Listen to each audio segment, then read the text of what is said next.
Sports fans, and welcome to All Things Sports with me, Stephen Ward. This is my first episode of many, I hope, on YouTube. Today we'll get into all kinds of things sports. We'll talk about baseball and some football items, and get into some other things as we go along here.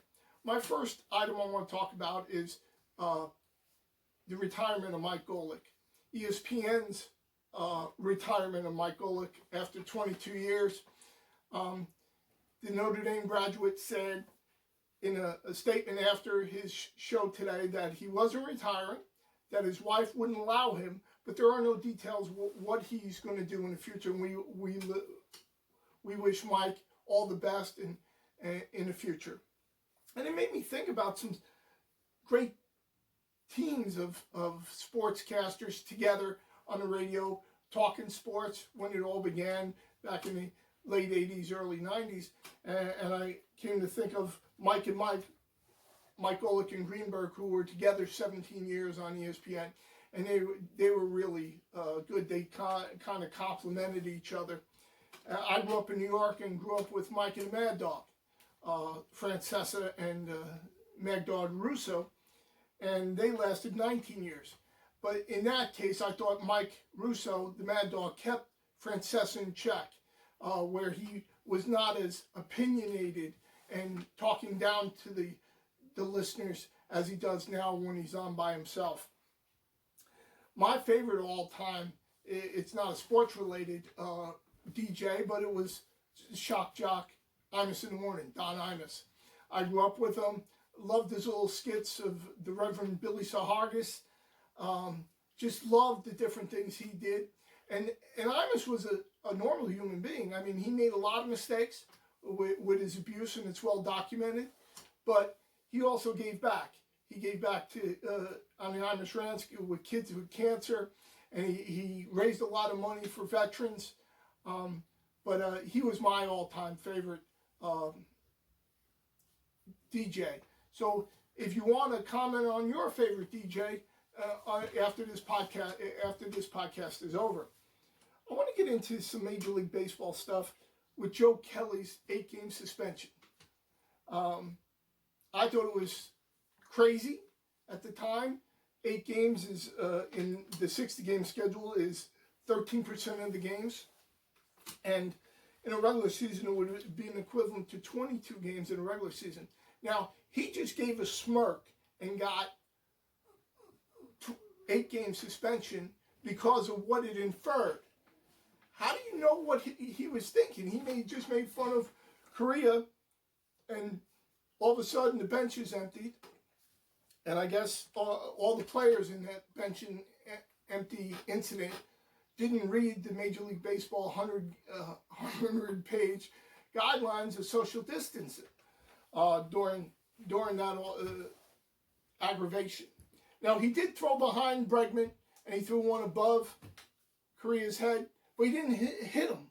And then afterwards, they didn't throw him out of the game for those 2 incidents, but then they suspended him for giving the look of what it inferred. And then they're not going to tolerate people throwing at the Houston Astros because of scandal. Well, I don't know how you read what people are thinking based on if he wanted to hit him, he'd hit him. Back in the day, Bob Gibson would have put one right between the numbers on his back. But this is where we are with Major League Baseball. I thought it was way too many games. I'm glad he's appealing, and I hope it's reduced to maybe a normal suspension, a couple of games, 1 to 3 games. I think that would be great.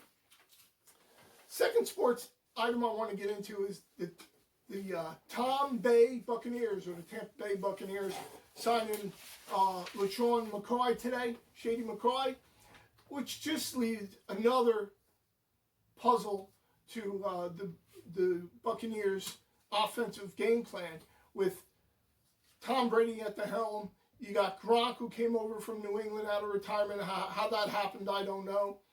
And then they just signed Shady McCoy as a running back. And they also have Mike Evans, which is a great wide receiver. The offensive side of the ball is going to be exciting. Wondering what Tom Brady's going to do. He's always been accurate and quick getting rid of the ball. But it's interesting seeing if the offensive line can protect him like they did in New England, because you can't throw the ball with a 300-pound lineman hanging all over you. So it's interesting to see. They're thinking Super Bowl, obviously, and what they're putting together, and they got a stable coach in Bruce Arenas. They're going to be something to reckon with in the NFL this year. My next thing is I want to go over the New York Mets. As you know, I'm a New York Met fan, and always have been. My first recollection of sports was 1973 when the Mets made it to World Series and drove the juggernaut Oakland A's to 7 games. I listened all that season. I was 8 years old. All that season on the radio, listened to Lindsey, Bob, and Ralph, who did both color TV and radio at the time, and that was a great. I listened on my little Met radio, listened to every game that summer. But we're talking about the 2020 Mets now, and last night, just another loss for the Amazons, where they, that was a game they should have won. Down 3-2 going into the 9th inning. They bring Edwin Diaz in again, and before you blink your eyes, the bases are loaded with nobody out. And then he strikes out the next batter and then hits Jose Pereira to drive in the 4th run for Boston. Haven't we seen enough of Edwin Diaz already this year? I mean, we saw him against Atlanta, 2 outs, 2 strikes, Mets up by a run. What does he do? He gives up a home run to Marcelo Ozuna. He gives up a home run, and later on they lose that game. And then pitching. Pitching was always touted this year as being one of the greatest staffs in Met history.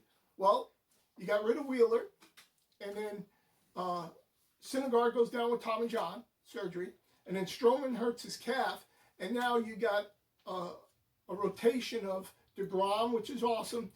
Matz is number 2. I think he'd be a number 4 starter. This year, I thought they should have signed Wheeler and then traded Matz, is what I thought, because Wheeler really came into his own second part of last year. And for this year so far, Matz is 0-1 with a 3.1 ERA. He's pitched 11 innings and struck out 10, while Wheeler is 1-0 with an ERA of 1.29 in 7 innings with 4 Ks. So the Mets go into action tonight against Atlanta in a 4-game series on the road. And with every game means so much in the 60-game series. And if they don't fare well this weekend, they'll be behind the 8 ball. But ain't where the Amazons always want to be, behind the 8 ball as the underdog, and they make great things happen. Like last year, the second half, being 10 games under 500 to start, and an amazing run in the second half last year, was so energized. And as a Met fan, you had so much glory watching them win so many games in the second half of last year. We hope that continues this year. A couple surprises in Major League Baseball this year. I would say Colorado and San Diego, which, by the way, they start a 3-game series tonight. They square off tonight, and you know, Colorado's 4-1, San Diego's 5-2. It'll be good to see where they go. It's early yet, after a week of the season, but in a 60-game season, it's important. Every game's important. Every inning's important. So it's better to get off to a great start than a terrible start. My next topic is, since we're spending so much time with our families during this COVID-19 pandemic, it's great to spend time with families. And without sports, I kind of went crazy. I needed my sports fix, if you will. So I went down and I sat down and got an app which is called Star Tiger. Star Tiger is a web service for $4.99 a month where you'll get addresses for stars, different stars. You write to them, you send them things, they'll sign it and send it back. I have 2 examples here. I have Dave Dravecki. I wrote Dave Dravecki and sent him this baseball. He not only signed the baseball, he sent me an autographed copy of his book. He's a great person, great motivator with all that has gone on with him medically at the end of his baseball career. Secondly, I wrote to Ron Swoboda, and he put the catch. The catch was on October 15th, 1969, and it happened to be my 4th birthday. Greatest catch in Major League history, in my opinion, by far. So if you're looking for things to do to get your sports fix, look up Star Tiger, and it'll give you some, be able to fulfill your sports needs, even though now baseball and football, baseball, hockey, and basketball are coming back, and that's great. And you can watch different things on TV, different games as we go along. Just an update on the Met game. They're down already 2-0. Porcello gave up 2 runs in the bottom of the first on 4 hits in that inning. This guy needs to hit the AAA squad. Although there is no farm system games this year because of the COVID-19 pandemic, but he needs to go somewhere, and we have to get another pitcher in there because he's going to kill us. Second start, already giving up so many runs. I don't think he's lost. He's lost, and I don't think we can get him found. Lastly, I want to talk, give some prayers out to extended family member, Brother Glenn Bond, who's suffering with COVID-19, and he's on a respirator. I want some prayers to go out with him. And look forward to our next episode of All Things Baseball with Steve Ward. And I wanted to say, hey, Steve and Michael, you're doing great. I'm very proud of you. Keep it up, kid. We'll see you next time on All Things Baseball.